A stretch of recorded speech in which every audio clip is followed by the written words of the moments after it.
इमाम रब्बानी शेख लामकानी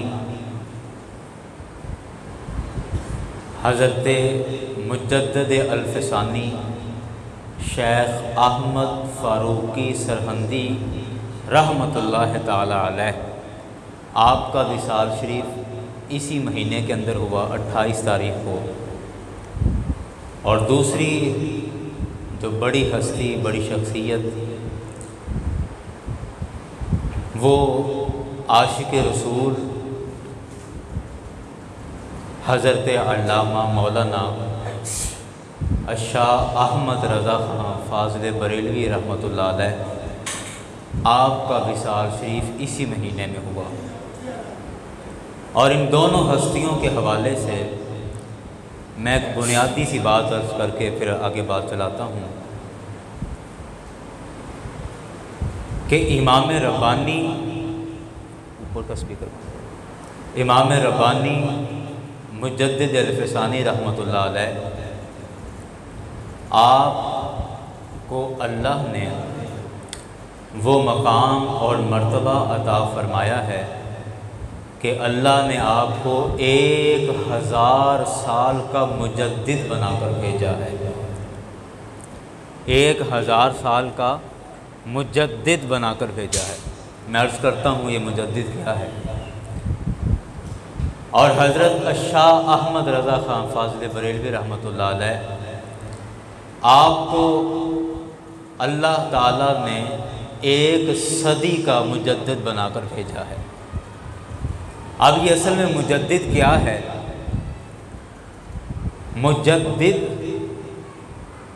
ग्रामर के एतबार से देखें तो ये बाब तफ़ील से इसमें फ़ाइल का सीगा बनता है और इसका तर्जमा ये है, मुजद्दिद जदीद से बना है, जिद्दत, मॉडर्न जिसे आप इंग्लिश में कह लें, जिद्दत से मुजद्दिद बना है।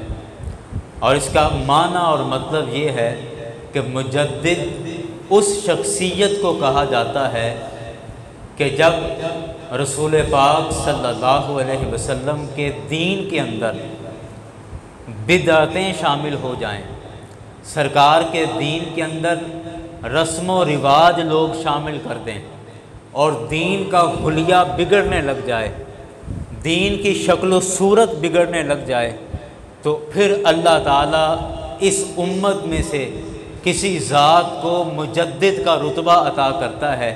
और मुजद्दिद मतलब नया करने वाला, और मुजद्दिद का काम ये होता है कि वो दीन के अंदर शामिल होने वाली तमाम गलत रसूमात को, गलत रिवाजों को, गलत रस्मों को, गलत आदतों को ख़त्म करके रसूल पाक सल्लल्लाहु अलैहि वसल्लम के दीन को एक नई ज़िंदगी अता करता है, दीन को एक नया रूप अता करता है। वो रूप जो रसूल पाक सल्लल्लाहु अलैहि वसल्लम के ज़माने में था, वो रूप जो सहाबा इकराम के ज़माने में था, जो ताबईन के ज़माने में था, और जिसको लोगों ने अपने रिवाज और माहौल के ज़रिए बदल दिया, तो वो उनको दोबारा से लेकर आता है, इसलिए उसको मुजद्दिद कहा जाता है। और एक वो मुजद्दिद है जिसको अल्लाह हर सदी में भेजता है, वो 100 साल का मुजद्दिद होता है। जिसे पिछली सदी के मुजद्दिद इमाम अहमद रज़ा ख़ां फ़ाज़िल बरेलवी रहमतुल्लाह अलैह हैं, और एक वो मुजद्दिद है जो 1000 साल की ज़िम्मेदारी जिसके कांधों पर होती है, और वो 1000 साल के जो मुजद्दिद हैं वो इमाम रब्बानी मुजद्दिद अल्फ़सानी शेख अहमद फ़ारूकी सरहंदी रहमतुल्लाह अलैह हैं। ये एक बुनियादी सा तारुफ़ है कि मुजद्दिद कौन है और ये दोनों हस्तियाँ कौन हैं। अब आइए हम इनके हवाले से थोड़ी सी बात करते हैं। दो पानी, ये रोज़े अज़ल से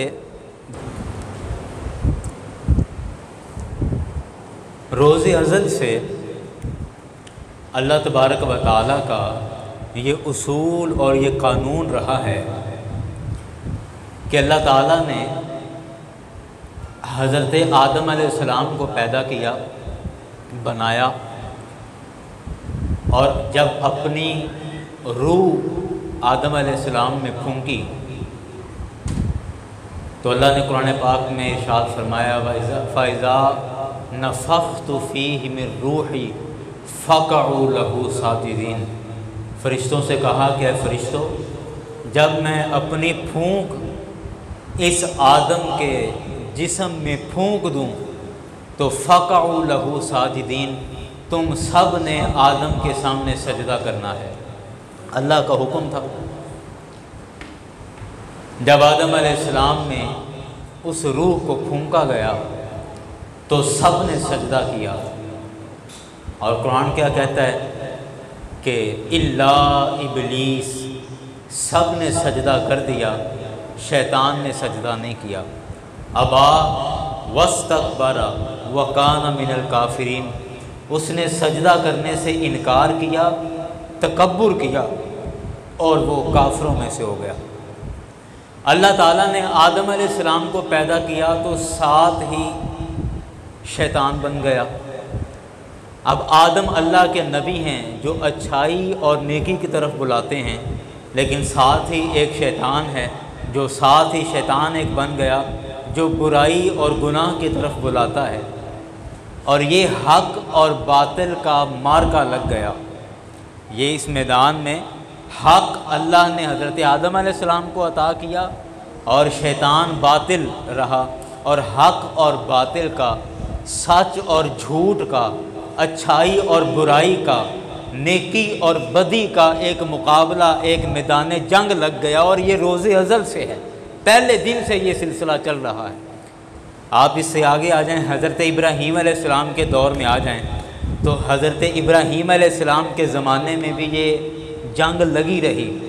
और अल्लाह ने हज़रत इब्राहीम अलैहिस्सलाम के मुकाबले में नमरूद को भेजा।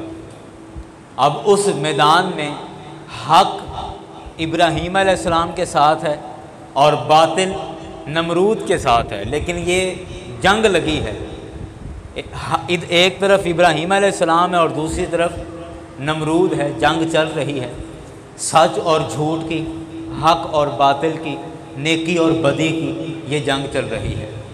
आप इससे आगे आ जाएं, हज़रत मूसा अलैहिस्सलाम का दौर आता है तो हज़रत मूसा अलैहिस्सलाम के ज़माने में फ़िरौन था और ये जंग रुकी नहीं।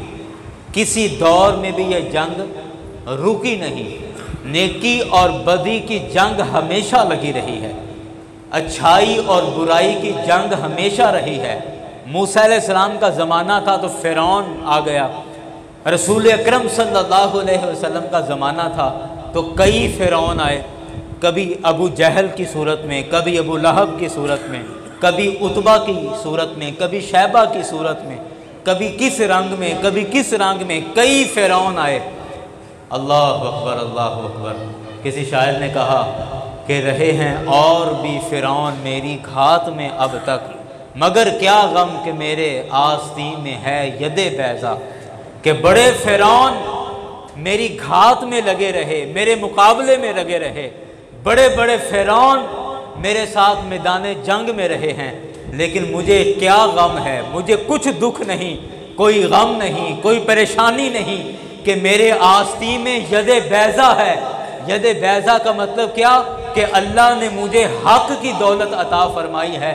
और जब अल्लाह ने मुझे हक अता किया है तो इसका साफ मतलब ये है कि ज़माने के फ़िरौनों पर अल्लाह मुझे फ़तह अता फरमाएगा। साफ मतलब। अच्छा, रसूल पाक सल्लल्लाहु अलैहि वसल्लम, इसके बाद थोड़ी सादा कर दें। रसूल पाक सल्लल्लाहु अलैहि वसल्लम के ज़माने में कई फ़िरौन थे जो सरकार के मुकाबले में रहे। वक्त गुज़रा, मैं सिर्फ अपने मुद्दे पर आता हूँ। यही एक मार्का, यही एक मैदान करबला में भी सजा। करबला के मैदान में भी यही हक और बातिल का एक मार्का था, यही अच्छाई और बुराई का एक मार्का था, यही नेकी और बदी का एक मार्का था।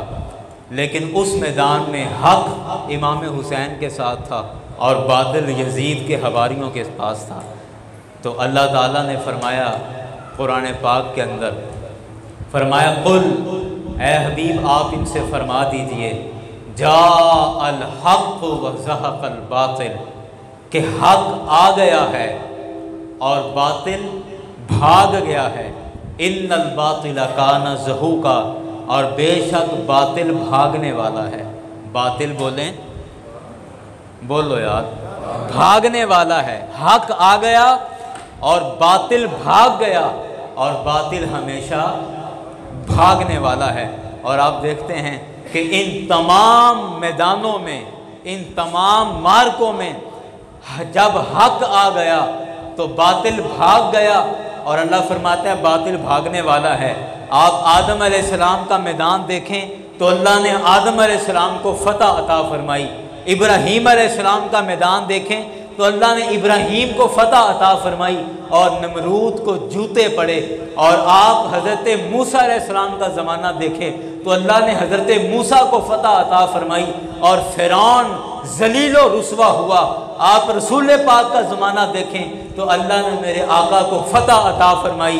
अबू जहल ज़लील हुआ, अबू लहब ज़लील हुआ, उतबा शैबा, उतबा बिन अबी मुईद, ये सारे ज़लील रुस्वा हुए और अल्लाह ने मेरे मुस्तफ़ा को फतह अता फरमाई।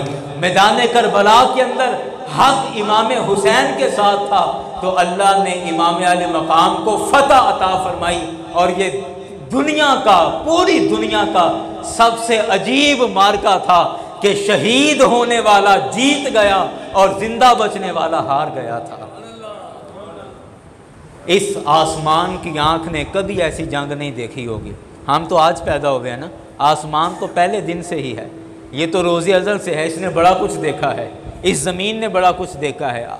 ना ज़मीन की आंख ने कभी ऐसा मार्का देखा होगा, ना इस चश्मे फलक ने कभी ऐसा मंजर देखा होगा कि जिसमें शहीद होने वाला जीत गया हो और जिंदा बचने वाला हार गया हो। और ये मार्का हुआ है तो मैदान करबला के अंदर कि हक इमाम के साथ है, तो अल्लाह ने फरमाया जब हक आ गया तो बातिल भाग गया और बातिल हमेशा भागने वाला है।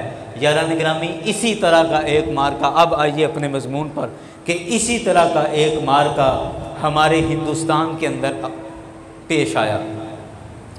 जब अभी पाकिस्तान नहीं बना था, आज से तकरीबन ये कोई 300 साढ़े 300 साल पहले की बात है, जब अकबर बादशाह का ज़माना था, मुगलिया हुकूमत थी, ये सारा बर्र सगीर एक था। अल्लाह अकबर। उस ज़माने में अकबर बादशाह एक बड़ा रोशन ख्याल, और जिसे हम अंग्रेज़ी में ब्रॉड माइंडेड कहते हैं, बड़ा रोशन ख्याल आदमी था। और पूरे हिंदुस्तान पर चूँकि इसकी हुकूमत थी तो अब ये हुकूमत का भी बड़ा अजीब नशा है, और ये कुर्सी का नशा और कुर्सी का फ़रेब ये भी इंसान को गुमराह कर देता है। वो इर्तिज़ा निशात ने किसी मौके पे कहा था कि कुर्सी है तुम्हारा ये जनाजा तो नहीं है, कुर्सी है तुम्हारा ये जनाजा तो नहीं है, कुछ कर नहीं सकते तो उतर क्यों नहीं जाते। तो ये कुर्सी का एक बड़ा अजीब फ़रेब है, बड़ा एक अजीब नशा है। और अकबर बादशाह चूँकि पूरे बर्र सगीर, पूरे हिंदुस्तान का उस ज़माने में वाहिद हुक्मरान था, तो इसकी ये ख्वाहिश थी कि मैं हिंदुओं को भी अपने साथ मिलाकर चलूं। और हमेशा से आप देखें तारीख़ के अंदर जो अक़लियत होती है वो बड़ी मोहतात होकर अपनी ज़िंदगी गुजारती है, बड़े मोहतात होकर रहते हैं, और बिलखसूस अपने हुक्मरानों को वो इम्प्रेस करने की, मुतासर करने की बड़ी कोशिश करते हैं कि किसी न किसी तरीके से हमारे जो ओहदेदार हैं, हुक्मरान, वो हमसे मुतासर हों ताकि हमें कोई रिलीफ मिले, हमें कोई ओहदा मिले, हम फ़ायदा उठा सकें।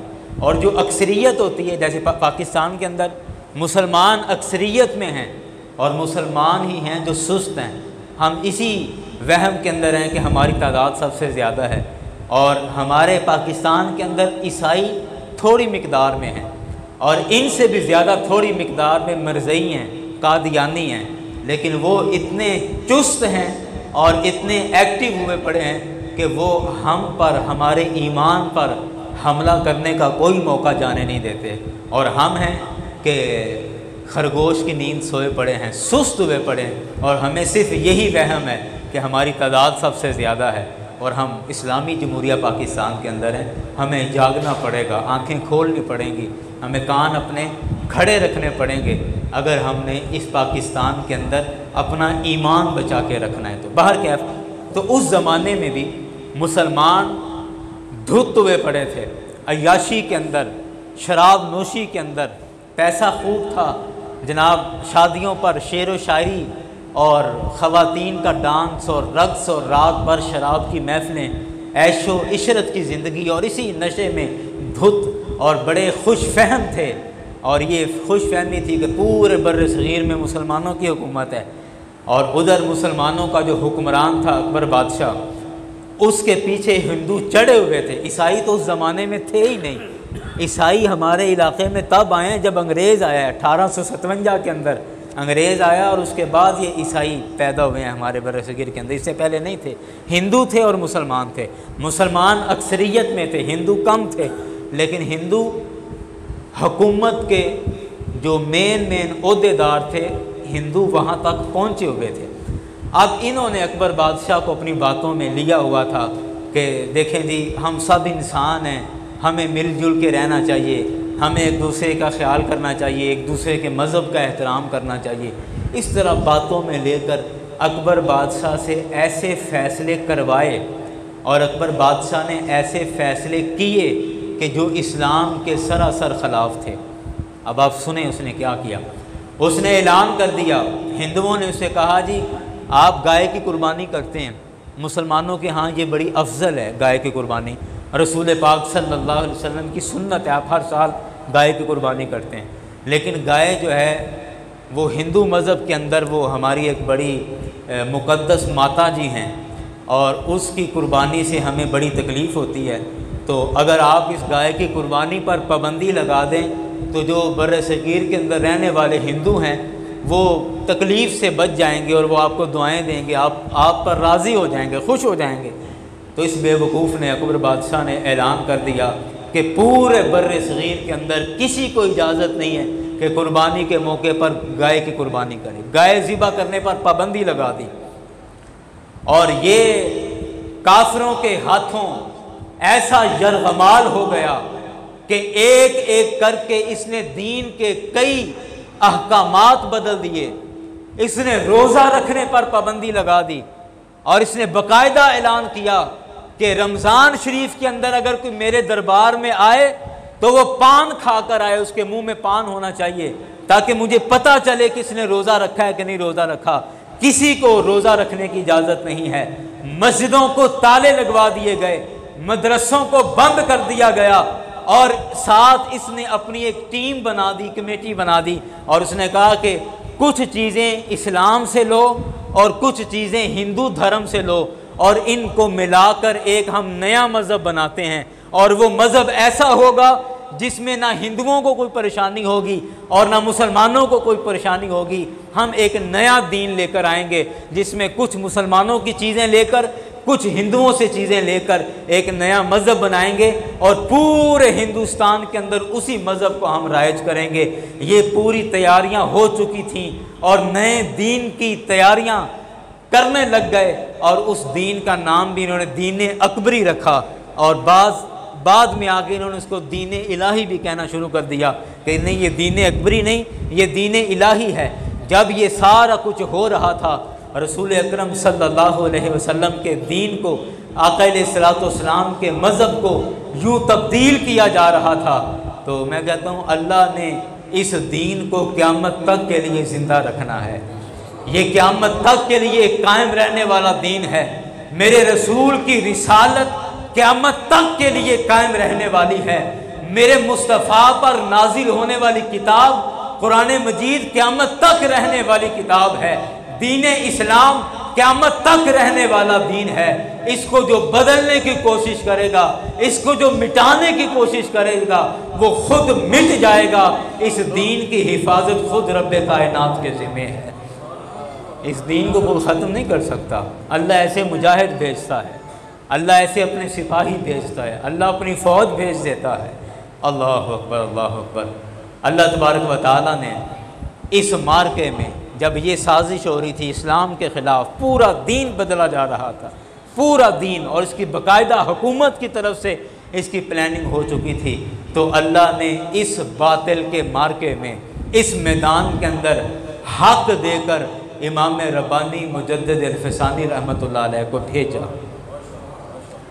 और आपको जब पता चला इस बात का, तो आपने अकबर बादशाह को ख़त लिखा और उसमें आपने बड़ी सख्ती से लिखा कि तुम जो ये हरकत करने जा रहे हो, इस हरकत से तुम अपनी दुनिया भी तबाह कर लोगे और अपनी आखिरत भी तबाह कर लोगे। डरो उस दिन से कि जब तुम्हें मौत आ रही हो और तुम्हारे दिल से ईमान निकल चुका हो, तुम मरो और बेईमान होकर मरो। उस दिन से डर जाओ और इस हरकत से बाज आ जाओ।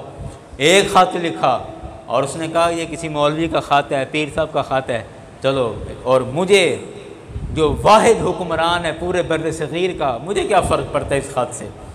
आपने फिर ख़त लिखा, फिर उसने पढ़ा और फिर अपने नशे में, हुक्मरानी का नशा, जैसे मैंने पहले कहा, कुर्सी ये बड़ी जालिम चीज़ है और ये इंसान को गुमराही के रस्तों पर ले जाती है और ये गुमराही के आखिरी थाने तक इंसान को ले जाती है। फिर ख़त लिखा तो इसने, अकबर बादशाह ने कोई परवाह नहीं की। इमाम रब्बानी को असल, आप तो एक इंसान थे, असल ताकत वो थी जो अल्लाह तबारक व तआला की तरफ से थी कि अल्लाह ने इनको अपने दीन का मुजद्दिद बनाना था, रसूल अकरम सल्लल्लाहु अलैहि वसल्लम के दीन का मुजद्दिद बनाना था। आपने ख़त लिखे, कोई रिस्पॉन्स नहीं आया। फिर आपके मुरीद अकबर बादशाह की फ़ौज में बड़े बड़े ओहदों पर फाइज थे। अकबर के बड़े बड़े वज़ीर इमाम रब्बानी के मुरीदीन थे। इसकी फ़ौज के बड़े बड़े जर्नैल इमाम रब्बानी के हाथ पर बैठ थे। आपने फिर उनको ख़त लिखे और उनको ख़त लिख कर अकबर बादशाह की इस हरकत की इत्तला दी कि अकबर बादशाह इस हरकत में मुलव्विस हो रहा है और ये हिंदुओं के हाथों यरगमाल हो रहा है और ये दीन को बदलना चाहता है। और खुदा की कसम, जब तक रसूलुल्लाह सल्लल्लाहु अलैहि वसल्लम के नाम लेने वाले इस रुए ज़मीन पर हैं, जब तक इमाम अली मकाम इमाम हुसैन के आशिक इस रुए ज़मीन पर हैं, सरकार के दीन पर कोई हर्फ नहीं आ सकता, मुस्तफ़ा के दीन पर कोई उंगली नहीं उठा सकता। इसकी एक शिक भी कोई बदलने की ताकत नहीं रखता जब तक कि इमाम अली मकाम के आशिक और रसूल अकरम सल्लल्लाहु अलैहि वसल्लम के जान निसार इस रुए ज़मीन पर मौजूद हैं। तो आपने ख़त लिखे और अकबर बादशाह को पता चला कि ये अहमद, शेख अहमद नाम का कोई आदमी है और इसने पूरे हिंदुस्तान के अंदर अपना ये पैगाम पहुंचा दिया है कि मेरे ख़िलाफ़ हो गया है और मेरी इस तहरीक और मेरी इस कार्रवाई के ख़िलाफ़ इसने पूरे हिंदुस्तान में लोगों को इत्तला दे दी है। उस टाइम पे टीवी तो नहीं था, अखबार तो नहीं छपते थे, तो इमाम रब्बानी ने पूरे हिंदुस्तान के अंदर ये ख़बरें भेज दी, ये इत्तला पहुंचा दी कि अकबर बादशाह ये हरकत करने जा रहा है, ताकि मुसलमान बेदार हों, मुसलमान अपनी आँखें खोल लें और देखें कि हमारी सल्तनत में, हमारे मुल्क में क्या हो रहा है। तो इमाम रब्बानी मुजद्दिद अल-फ़सानी रहमतुल्लाह अलैह ने जब ये अमल किया तो अकबर बादशाह को इस बात का बड़ा दुख आया, बड़ा गुस्सा आया। कहने लगा, एक मौलवी और एक पीर होकर और वो मेरे ख़िलाफ़ बगावत करता है और वो मेरे ख़िलाफ़ मेरी पूरी राया के अंदर, पूरे बर्र सग़ीर के अंदर लोगों को भड़का रहा है, उकसा रहा है। तो इसने क्या, इमाम रब्बानी की गिरफ़्तारी के इसने ऑर्डर दे दिए। पुलिस गई, जाके इमाम रब्बानी को गिरफ़्तार कर लिया। आपको किला ग्वालियर की जेल के अंदर आपको गिरफ़्तार कर लिया गया। खैर, जब आपको अकबर बादशाह का इंतकाल हो गया, इसके बाद इसका बेटा जहांगीर, उसका दौर आया। ये जो आपकी गिरफ़्तारी जहांगीर के दौर में हुई, जहांगीर जब आया और इस जहांगीर को भी पता चला कि इमाम रब्बानी ने इस तरह पूरे बर्र सग़ीर के अंदर तहरीक चला रखी है और पूरे बर्र सग़ीर के मुसलमानों को हमारे इस प्रोपोगंडे के ख़िलाफ़ आगाह कर दिया है, तो इन्होंने कहा कि इमाम रब्बानी को मेरे दरबार में पेश करो। ख़त दिया, ख़त पहुँचाया इमाम शेख अहमद फ़ारूकी सरहंदी रहमतुल्लाह अलैह को कि मेरे दरबार में हाज़िर हों।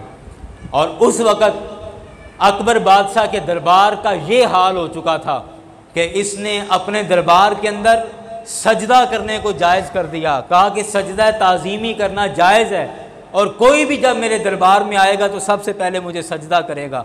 और इस सजदे के ख़िलाफ़ जो पूरे हिंदुस्तान के अंदर सबसे पहला फतवा दिया था वो भी इमाम रब्बानी मुजद्दिद अल-फ़सानी रहमतुल्लाह अलैह ने फतवा दिया था। कहा था कि सजदा ताज़ीमी शरीयत मोहम्मदिया सल्लल्लाहु अलैहि वसल्लम के अंदर जायज़ नहीं है, ये हराम है, गुनाह कबीरा है। सजदा इबादत कुफ्र है, वो सिर्फ़ और सिर्फ अल्लाह की ज़ात के लिए जायज़ है। और सजदा ताज़ीमी ये भी गुनाह कबीरा है और हराम है। अब अलबत्ता कुफ्र नहीं है लेकिन ये भी हराम है। जब ये फतवा दिया तो जहांगीर ने कहा कि इमाम रब्बानी को बुलाया जाए मेरे दरबार में, और फिर अपने दरबार के अंदर एक छोटा सा दरवाज़ा बनवाया और छोटा सा दरवाज़ा बनवा के और कहा कि जब इमाम रब्बानी को आप लेकर आओ तो इस दरवाज़े से लेकर आना, और जब इस दरवाज़े से आएगा तो यकीनन वो झुक कर यहाँ से आएगा और मैं अपने दरबार और दरबारियों के अंदर मैं ज़रा मुतमिन हो जाऊँगा कि इमाम रब्बानी ने मुझे भी सजदा कर दिया है। और इस प्लानिंग के तहत इसने इमाम रब्बानी को अपने दरबार में बुलवाया। और कुर्बान जाएँ, मेरे रसूल पाक सल्लल्लाहु अलैहि वसल्लम ने फरमाया इत्तक़ू फ़रासतल मुमिन इन्नहु यंज़ुरु मिन नूरिल्लाह, कि मोमिन की फ़िरासत से भी डरा करो कि मोमिन अल्लाह के नूर से देख लिया करता है। जिसको अल्लाह ने ईमान की दौलत अता की है, जो अल्लाह की बारगाह का मकबूल है, अगरचे वो सीधा साधा दरवेश हो, तो आप ये ना समझा करो कि ये भोला भाला आदमी है, इसको तो मैं चक्कर दे लूँगा, इसको कहानी करा दूँगा, इसको मैं गोली करा दूँगा। नहीं नहीं नहीं, फरमाया कि डरा करो अल्लाह के ऐसे मोमिन से कि जिस पर खुदा राज़ी हो गया है। इत्तक़ू फ़रासतल मुमिन, मोमिन की फ़िरासत से डरा करो। इन्नहु यंज़ुरु मिन नूरिल्लाह, कि मोमिन अल्लाह के नूर से देख लिया करता है। इसलिए बुज़ुर्ग फरमाया करते हैं कि जब तुम उलमा की महफ़िल में बैठो, उलमा की जब महफ़िल में बैठो तो ज़ुबान संभाल कर बैठा करो कि उनकी तवज्जो और ध्यान तुम्हारे लफ्ज़ों पर होता है, तुम्हारी ज़ुबान पर होता है कि ये लफ्ज़ क्या बोल रहा है, किस लफ्ज़ को कैसे अदा कर रहा है। और जब अल्लाह वालों के पास बैठो, साहिबाने दिल के पास बैठो, जब मर्दे दुर्वेश और मर्दे कलंदर के पास कहीं बैठो तो फिर ज़रा दिल संभाल के बैठा करो कि उसकी नज़र तुम्हारे दिल पर होती है कि ये दिल में सोच क्या रहा है। अल्लाह अकबर। जब इमाम रब्बानी को अकबरी दरबार के अंदर लाया गया, आप आए और कहा जी ये दरवाज़ा है दरबार का जहाँ से गुज़रना है, और वो बिल्कुल छोटा बनाया कि झुक के जहाँ से गुज़रा जाए। तो इमाम रब्बानी समझ गए कि ये अकबर बादशाह का दरबार है और इतना छोटा सा दरवाज़ा ये क्यों रखा गया है, आप समझ गए। तो आपने इमाम रब्बानी मुजद्दिद अल-फ़सानी रहमतुल्लाह अलैह ने सारी बात आपको समझ आ गई कि ये दरवाज़ा छोटा क्यों रखा गया और इसमें हिकमत क्या है। और उधर जहांगीर ये सारी साजिश करके बैठा था कि इमाम रब्बानी यहाँ से गुजरेंगे और झुक कर गुजरेंगे तो मैं कहूँगा मेरे दरबारी गवाह बन जाएंगे, सारे कहेंगे कि इमाम रब्बानी ने खुद सजदा किया है और इसने फतवा क्यों सजदे के ख़िलाफ़ दिया। तो इमाम रब्बानी मुजद्दिद अल-फ़सानी रहमतुल्लाह अलैह ने कुर्बान जाएँ आपकी दलेरी पर और आपकी जुर्रतमंदी पर कि आपने कहा कि ये छोटा दरवाज़ा बनाकर क्या समझता है कि शेख अहमद का सर झुकेगा। ये सर खुदा के अलावा किसी के सामने नहीं झुक सकता। आपने पहले अपना जूता उस दरवाजे के अंदर रखा और जूता रख कर फिर आप उस दरवाजे में गुजरे, और दर हकीकत आप जहांगीर को बताना चाहते थे कि जिस दरबार में तू मेरा सर रखना चाहता है, जिस दरबार में तू मेरा सर झुकाना चाहता है, उस दरबार को मैं अपने जूते की नोक पर रखता हूँ। और ये सर ये रब की ज़ात के अलावा किसी के सामने झुकने वाला नहीं है, और ये मोहम्मद मुस्तफ़ा का शेर है, और ये सरकार के दुश्मनों से कभी समझौता नहीं करेगा। और आप जब यूं पहले पाँव रखा और यूं जूता रख के उसके दरबार में गए तो वो हवास बाख्ता हो गया, हैरान हो गया कि इन्होंने मेरे दरबार का अदब करने के बजाय इन्होंने मेरे दरबार की तौहीन की है। तो फ़ौरन इमाम रब्बानी की गिरफ्तारी का ऑर्डर जारी कर दिया कि इनको किला गवालियार के अंदर गिरफ्तार कर दिया जाए। आपको गिरफ्तार कर दिया गया, आप जेल में चले गए। कसूर क्या है कि ये जहांगीर को सजदा नहीं किया, जहांगीर के आगे इसकी गर्दन झुकी नहीं है, इस कसूर में आपको कैद कर दिया गया, आप जेल में चले गए।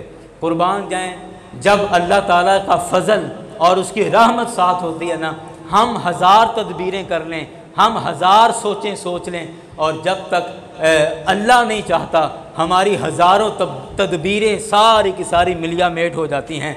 और जब अल्लाह ताला की तरफ से जब रहमत हो जाती है, फजल हो जाता है, तो बाज़ दफ़ा हमने कोई कुछ सोचा नहीं भी होता और फिर भी वो काम होता चला जाता है। इमाम रब्बानी को जब जेल भेज दिया गया तो जेल के अंदर पहले जितने कैदी थे वो सारे इमाम रब्बानी के गर्विदा हो गए, और जिस मिशन को आप बर्रे सगीर के अंदर, हिंदुस्तान के अंदर लेकर जा रहे थे, जब तक आप बाहर थे तो बाहर आपके कारकुन बन रहे थे, जब आपको जेल भेज दिया गया तो जेल के सारे कैदी वो आपके दीवाने हो गए और आपके मिशन और मकसद पर आपके हम नवा हो गए और आपके कारकुन बन गए। और उधर रात में जहांगीर को ख्वाब में मेरे करीम आका सल्लल्लाहु अलैहि वसल्लम की ज़ियारत होती है, और मेरे आका अलैहिस्सलातु वस्सलाम की जलाल से आंखें सुर्ख हैं, और जहांगीर को झिड़क कर कहा कि तूने मेरे सिपाही को अपनी जेल के अंदर कैद कर दिया है,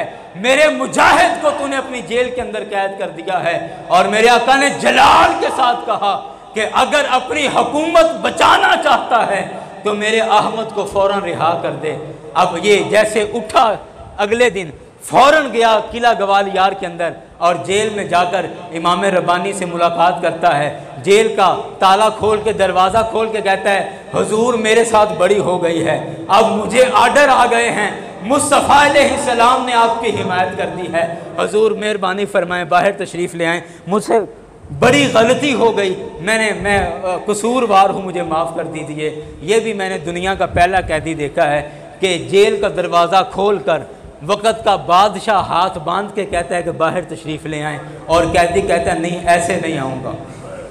कैदी कहता है नहीं, इमाम रब्बानी ने कहा कि नहीं, ऐसे जेल से बाहर नहीं आऊँगा, अब तुझे मेरी शर्तें माननी पड़ेंगी, जो मैं कहता हूँ जब तक तू वो करेगा नहीं, अहमद फ़ारूकी का कदम जेल से बाहर नहीं निकलेगा।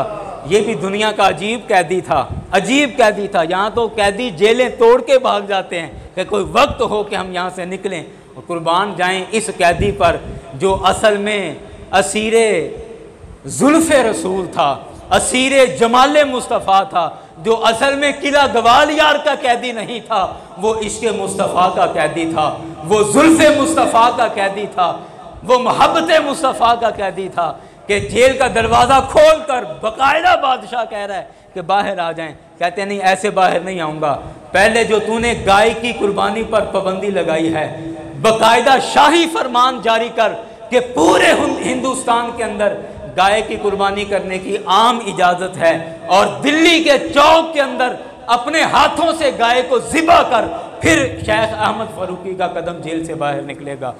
और जिन मस्जिदों को तूने अपने नापाक हाथों से ताले लगाए हैं, उन तालों को खोल, जिन मदारिस को तूने बंद किया है वो मदरसे खोल, और जिस दीन अकबरी का तुमने बाकायदा ऐलान कर रखा है उससे तौबा कर, और ये ऐलान कर कि इस बर्रे सगीर के अंदर अगर कोई दीन राइज होगा तो वो दीन मुस्तफ़ा राइज होगा, दीन मुस्तफ़ा के अलावा कोई दीन इस बर्रे सगीर के अंदर राइज नहीं होगा। ये पहले मुझसे वादे कर, फिर इमाम रब्बानी का कदम जेल से बाहर निकलेगा।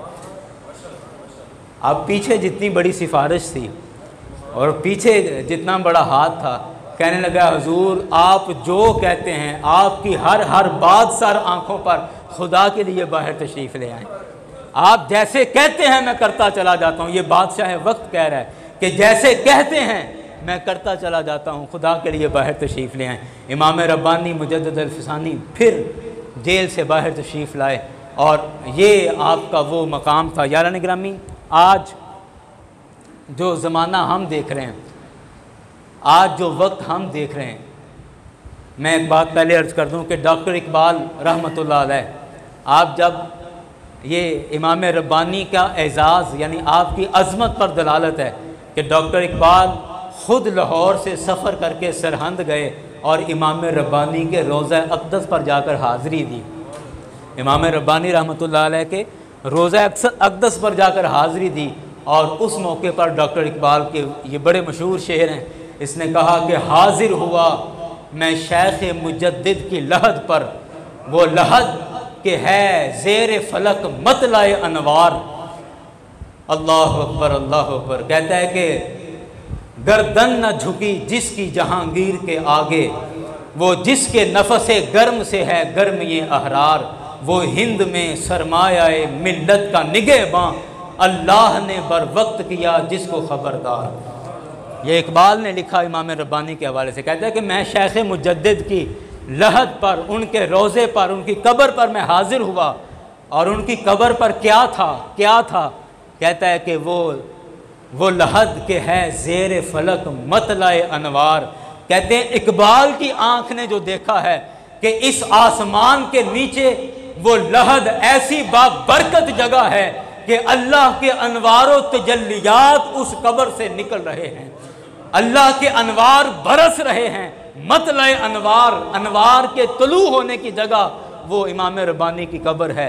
और फिर कहा, ये शेर आसान है कि गर्दन न झुकी जिसकी जहांगीर के आगे, वक्त के हुक्मरान के सामने डट जाना दीन की खातिर, कलमा हक कहना दीन की खातिर, ये बहुत बड़ा जिहाद है।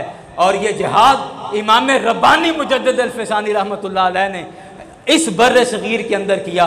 और वो जमहूरी निज़ाम नहीं था। जमहूरी निज़ाम के अंदर, जैसे पाकिस्तान के अंदर एक जमहूरी निज़ाम है, अगर आपको हुकूमत से इख्तलाफ है तो एहतजाज करना आपका कानूनी हक है। आज तो एहतजाज को हुकूमत खुद प्रोटेक्ट करती है, खुद हिफाजत करती है, सिक्योरिटी देती है। आज की हुकूमत में, आज के ज़माने में हुकूमत के ख़िलाफ़ आवाज़ उठाना, हुकूमत के ख़िलाफ़ एहतजाज करना, ये कानून का हिस्सा है। आपको खुद इदारे सपोर्ट करेंगे। लेकिन वो ज़माना जमहूरी ज़माना नहीं था, बादशाही निज़ाम था। और बादशाही निज़ाम में आप समझते हैं कि जो भी बादशाह के ख़िलाफ़ बोला उसको सर कलम कर देने का हुक्म होता था। और बादशाह के ख़िलाफ़ बोलना ये बगावत समझी जाती थी। और ऐसे सख्त तरीन माहौल में ये हमारे रहनुमा, हमारे पेशवा इमाम रब्बानी मुजद्दिद अल-फ़सानी रहमतुल्लाह अलैह आपकी ही ज़ात थी कि जिसने जहांगीर और अकबर के सामने कलमा हक कहा। और मैं जैसे मैं पहले अर्ज़ कर रहा था कि इस हक और बातिल के मार्के में अल्लाह ताला ने हक को फिर फतह अता फरमा दी।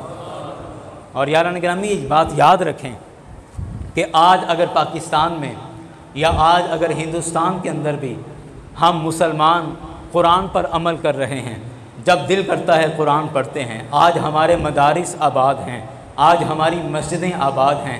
आप इतनी बड़ी तादाद में आज इस मस्जिद में अगर जुमा पढ़ने आए हैं और बगैर किसी झिझक के आए हैं, बिला रोक टोक आए हैं, मैं कहता हूँ ये हम सब पर एहसान है इमाम रब्बानी मुजद्दिद अल-फ़सानी रहमतुल्लाह अलैह का कि अगर उस ज़माने में आप अकबर के ख़िलाफ़ खड़े ना होते, जहांगीर के ख़िलाफ़ खड़े ना होते, तो यकीनन इस दीन को बदल दिया जाता।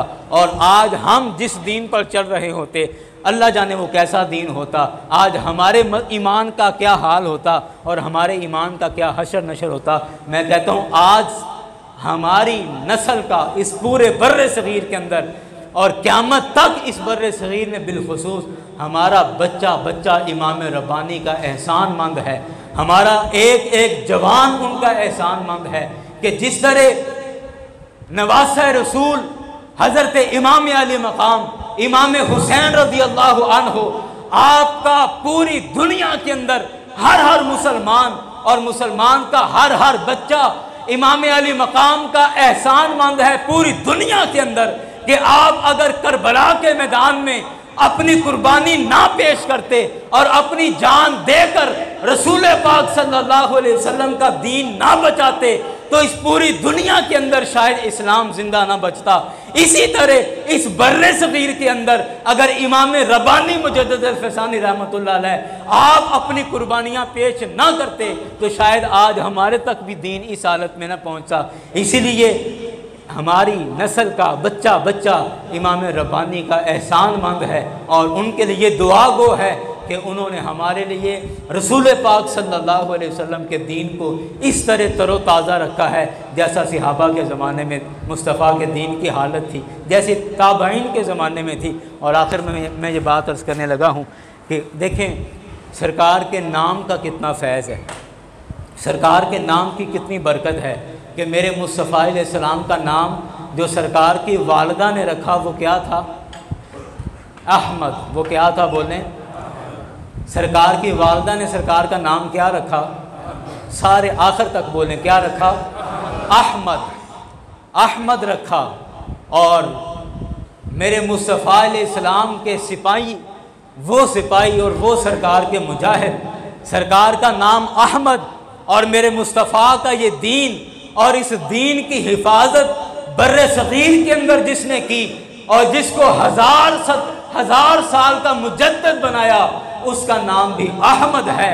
और जिसने पिछली सदी के अंदर हिंदुस्तान के अंदर दीन मुस्तफ़ा को सरकार के गुस्ताखों से महफूज रखा उसका नाम भी अहमद है, इमाम अहमद रज़ा खान। और जिसने पाकिस्तान के अंदर दीन मुस्तफ़ा की हिफाजत की और कादियानियों से दीन इस्लाम को महफूज रखा उसका नाम भी अहमद है, इमाम अहमद नूरानी सिद्दीकी रहमतुल्लाह अलैह। ये सरकार के नाम की बरकत है कि पूरे बर्रे सगीर के अंदर जिसने सरकार के दीन को बचाया वो भी अहमद है। हिंदुस्तान के अंदर जिसने सरकार के दीन को सरकार के गुस्ताखों से बचाया वो भी अहमद है। और पाकिस्तान के अंदर दीन मुस्तफ़ा को जिसने सरकार के गुस्ताखों से कादियानियों से दीन को बचाया है वो भी अहमद है। और ये अहमद ये सरकार के नाम की बरकत है कि सरकार के दीन को बचाने वाले जो सरकार के मुजाहिद हैं उनके नाम भी अहमद हैं। अल्लाह ताला इन खुदा रहमत कुनद आशिकाने पाक तीनतरा, ये पाक मिट्टी और इन पाक रूहों को अल्लाह इन पर रहमत नाजिल फरमाए और क़यामत तक अल्लाह ताला इनके मज़ारों पर, इनके कब्रों पर करोड़ रहमत नाजिल फरमाए और हमें इनकी इत्तिबा और पैरवी की तौफ़ीक़ अता फरमाए।